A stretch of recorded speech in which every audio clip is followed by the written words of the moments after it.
এখানে যারা ভূমিকায় ছিল তারা আসলে কোনো নবী মানুষ না তখন, এবং তারা দেশের প্রতি খুব প্রেম ভালোবাসা, তাদের মধ্যে আবেগ, কিন্তু রাজনৈতিক দলগুলোর মধ্যে কিন্তু এটা থাকে না।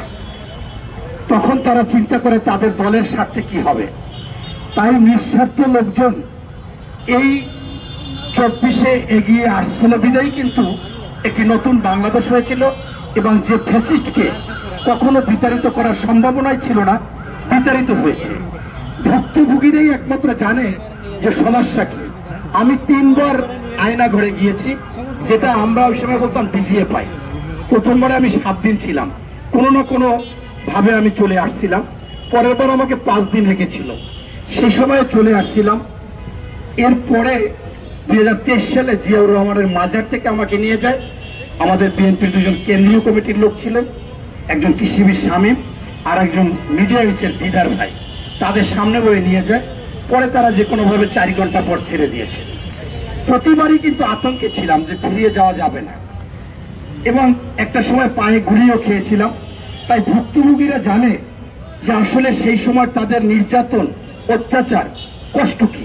আমার পাশে যে ভাইটি বসে আছেন, উনি সবচেয়ে বেশি এই গুমের দিনে ছিলেন, আটকা ছিলেন আয়না করে।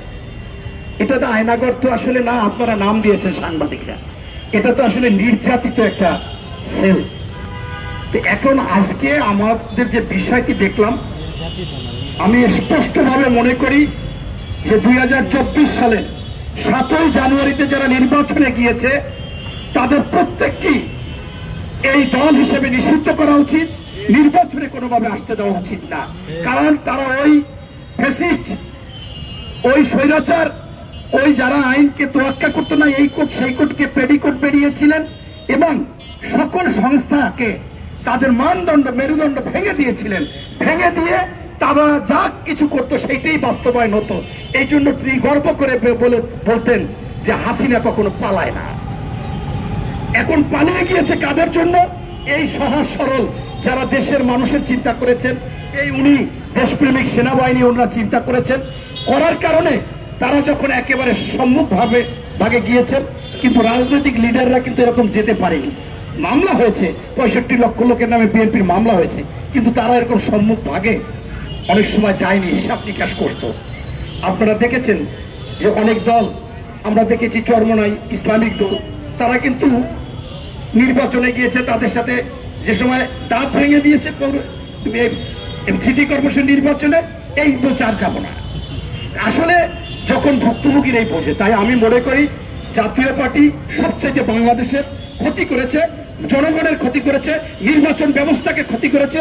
ওই আওয়ামী দোসর বা ওই স্বৈরাচার ফ্যাসিস্টকে থাকার সুযোগ করে দিয়েছেন, এবং নির্লজ্জভাবে ভারত থেকে এসে যখন আপনারা সাংবাদিকরা জিজ্ঞাসা করেছেন যে ভারত সফর করে আসলেন কি সংবাদ, বলছে মুখে তালা, কোনো কিছু বলা যাবে না ভারত ছাড়া। এই দল, এটা কি কোনো রাজনৈতিক দল হতে পারে? এই দল কি বাংলাদেশের কোনো দল হতে পারে?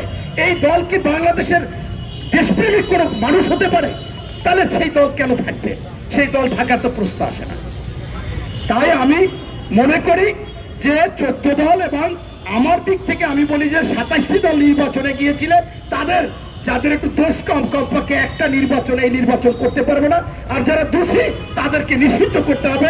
এই নিষিদ্ধের কোনো বিকল্প নাই, সেটা জাতীয় পার্টিও সেই নিষিদ্ধের মধ্যে পড়ে, এবং আওয়ামী লীগ তো ইতিমধ্যে আপনারা দেখেছেন যে তাদের কার্যক্রম স্থগিত করেছে। এই আপনাদের মাধ্যমে এই সরকারের কাছে, নির্বাচন কমিশনের কাছে আহ্বান রেখে, এবং যারা সংস্কার করতেছেন তাদের কাছে রেখে, এবং সকল রাজনৈতিক দল যারা এখন সক্রিয়ভাবে আছে এবং যারা আন্দোলন সংগ্রাম করেছিলেন তাদেরকেও আহ্বান জানাতে চাই, আসুন অপরাধী, কম অপরাধী, সেও অপরাধী, বেশি অপরাধী, কিন্তু তাদের বিচার করতে হবে, কম আর বেশি সেইটা খেয়াল রেখে তাদের বিচার করা হোক। যারা নিষিদ্ধ করা, 14 দল নিষিদ্ধ, জাতীয় পার্টি নিষিদ্ধ, এবং অন্যান্য দল যদি কম, তারা এক টার্মের জন্য নির্বাচনে স্থগিত থাকুক। ধন্যবাদ।